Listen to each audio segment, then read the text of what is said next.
shouldn't it? But I'm off by 2. I missed a count of 2 somewhere. So I can live with that. I can live with that. I'm actually pretty proud of myself. All right. So those of you back here, when I asked you to estimate how many would you get, what did you guys say? 240. 250? 260? How did you guys get your estimates? Usually 26. Wait, say, oh, so you didn't even use this number. You just assumed 26 in the course times 10, or 26 in the room times 10 is 260. Very good. Suppose you were blindfolded and I asked you to do this number. You didn't know that. We're in a French class. Yes. 6 people in the room. It's an experiment, though, right? So Sean, go ahead. I just want like 40 by 6. Right, because essentially, if this is 42, and hopefully it played out, these are all close. Because that's what a die is, right? A die is a 6-sided coin, if you think of it. If it's a fair die is a 6-sided coin. It's a coin that has heads, tails, heads 1, tails 1, heads 2, and tails 2, or some other A, B, C, D, E, F, whatever you want to call it. It's a way to randomly generate a number from 1 to 6, hopefully with equal probability. So we got a frequency right here. Fair enough. So it sounds like what you guys just, I'm going to add a couple columns to this now. It sounds like, Sean, what you're hinting at. Anybody else want to share? I heard a 250 as well for an estimate, 250. Who said 250? You tell me why? Tony, go ahead, tell me why. Just 6 times 42. 42 times 6 versus 40 times. Sean went 40 times 6. He said the 42 is probably closer to 40. And actually, technically speaking, if it were exact 1/6 each with 240 of you, it should have been 40 each, correct? If it were exact. Because what you guys are saying is the probability, this is what I think I'm hearing from you guys anyway. The probability for each of these rolls should have been what? What's the chance of rolling a 1? 1 in 6, shouldn't it? 1 in 6? 16.666%. But 1 in 6, yeah? We should have been 1 in 6. This should have been 1 in 6. And this should have been 1 in 6. And this should have been 1 in 6. And so forth and so on. Notice what they sum to. What do they sum to?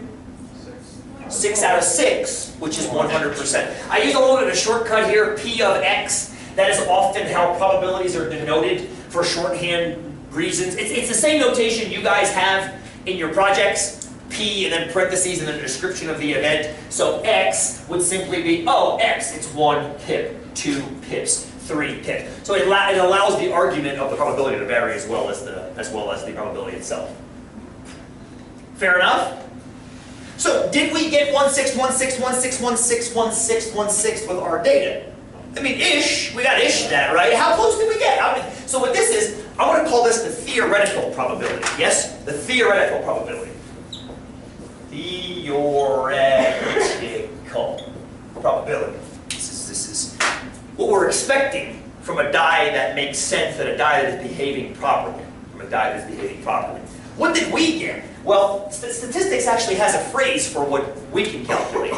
If we take the 42, that's the frequency of what we got for ones. If we divide that by 238, it's called relative frequency. So let's make a column for that too, shall we? Let's make the relative frequency column, sometimes called percent frequency. So let's take each of the numbers we got and divide them by the 238, and let's see how close we came. Yes? FYI, this is pretty much the same experiment as the M&M experiment. You've got the probabilities they claim, the ones we get, and you measure a difference. So let's see. So we got 42 out of 238. We got 38 out of 238.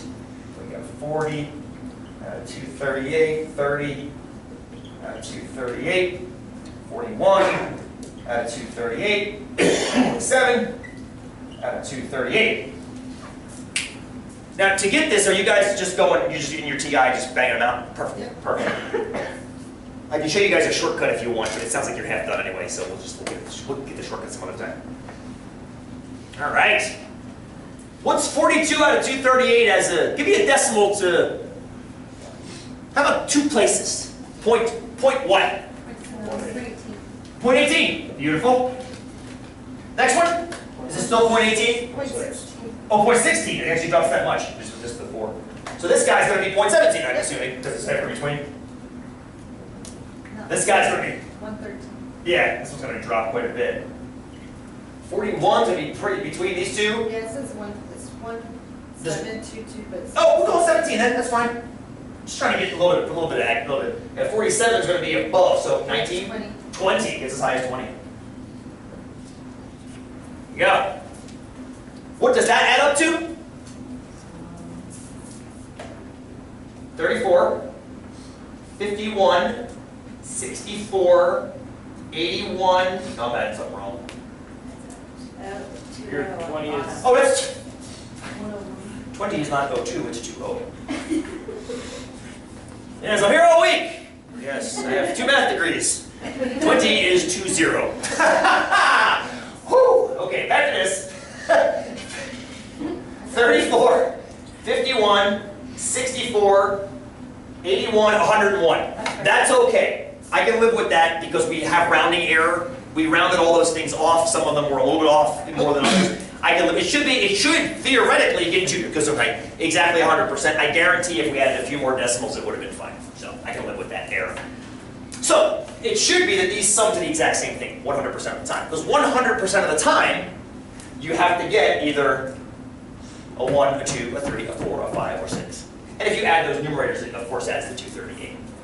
So this, I tend to call this the experimental or the empirical results. And I love looking at both simultaneously because this is awesome. It's awesome to be able to predict what's going on with a random variable, like exactly. But the lion's share of what happens in the world, you can't.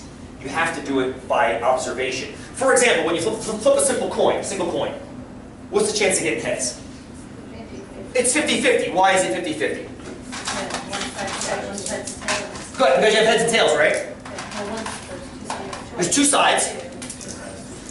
Heads, tails, flip it, grab it. So what's the chance of getting heads on a 3-sided coin?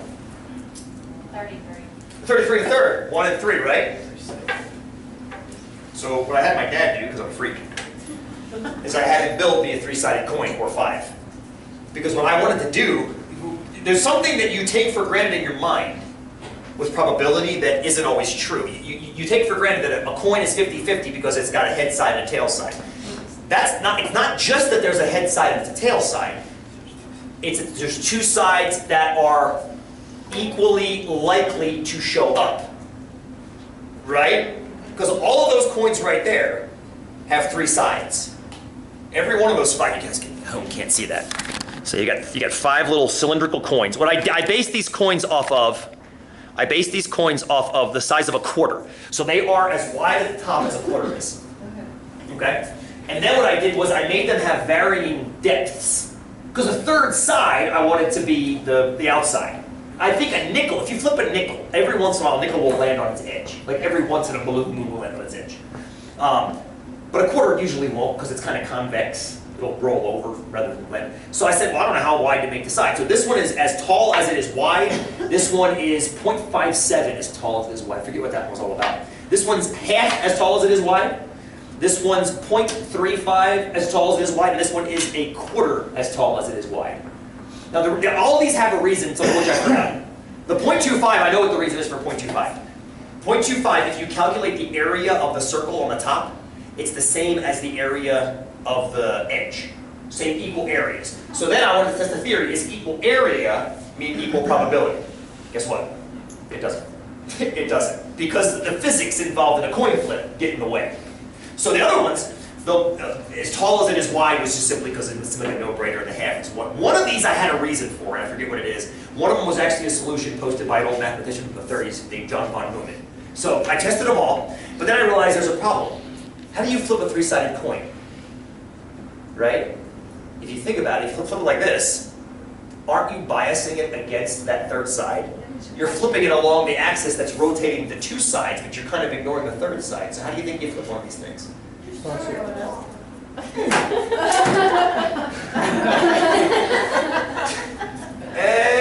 going to settle in there. And it looks like it's going to be, well, it's heads or tails. I didn't really mark. Oh! Oh!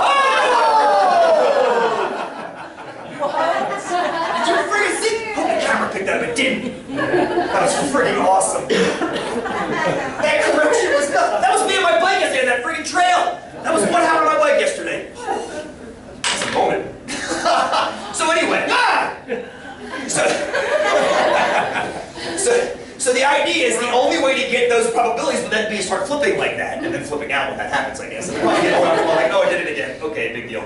So the idea is you have to keep flipping it and see. In other words, this column doesn't exist for those coins. That was fun. Should have Dad make more so you guys can do that too. So the idea is that column, the theoretical column, doesn't actually exist for those coins. Well, I shouldn't say that. It does exist. I just don't know what it is, right? I don't know what it is. I don't know which one is closest to a third, a third, and a third. So the problem with this column is it's great for theory, but it breaks down if you're not talking about things like Vegas and flipping coins and starting sporting events. So that's why I like to focus on these. And we have to focus on these in a lot of ways. So more on that to come, more on that to come. Okay, next question I have for you guys. What does a 1 in 6 chance mean?